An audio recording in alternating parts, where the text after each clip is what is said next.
ഒരു കുട്ടിയെ അടക്കിയിരുത്താൻ ഒരു അമ്മയ്ക്ക് പറ്റുന്നില്ല, കണ്ണി നോക്കാൻ പറ്റുന്നില്ല, സംസാരിക്കാൻ പറ്റുന്നില്ല. അതുകൊണ്ടാണല്ലോ അവർ വരുന്നത്. അപ്പോൾ ഇനീഷ്യൽ ഒരു 3 to 6 months എങ്കിലും ഒരു ഇൻസ്റ്റിറ്റ്യൂഷനിൽ പ്രൊഫഷണൽസ്, ഇപ്പം മാസ്റ്റേഴ്സിന് OT ഒക്കെ കഴിഞ്ഞവർ 7.5 വർഷം പഠിക്കുന്നവരാണ്. അവർ അത്രയും എക്സ്പേർട്സ് ആണ്. അപ്പോൾ ഒരു കുഞ്ഞ് അതുപോലെ 3.5 മണിക്കൂർ സെൻറ്ററിലുള്ളൂ, ബാക്കി 20 മണിക്കൂർ എങ്ങനെ?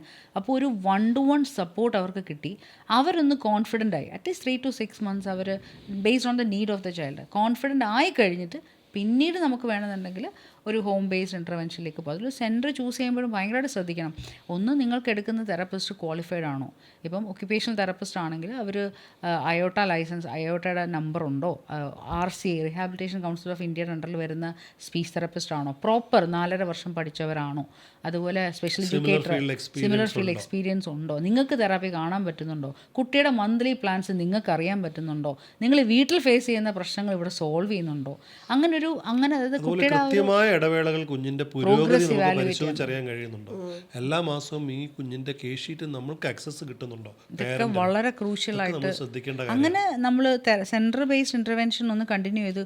അമ്മ കോൺഫിഡൻ്റ് ആയി. അവർ ചെയ്യുന്നത് എനിക്ക് ഇപ്പോൾ ജുവലാണെങ്കിൽ മാസത്തിൽ ഒരു ദിവസം പേരൻ്റാണ് സെഷൻ എടുക്കുന്നത്, തെറപ്പിസ്റ്റോടെ വെയിറ്റ് ചെയ്യും. അപ്പോൾ ഇവർ എടുത്തു കാണിക്കും. അപ്പോൾ അമ്മയ്ക്കൊരു കോൺഫിഡൻസ്, കാരണം അമ്മയല്ലേ നാളെ ഈ കുഞ്ഞിനെ ട്രെയിൻ ചെയ്യേണ്ടത്, സ്കൂളിൽ പോകുമ്പോൾ ഹോംവർക്ക് ചെയ്യിപ്പിക്കണം, എല്ലാം ഉണ്ട്.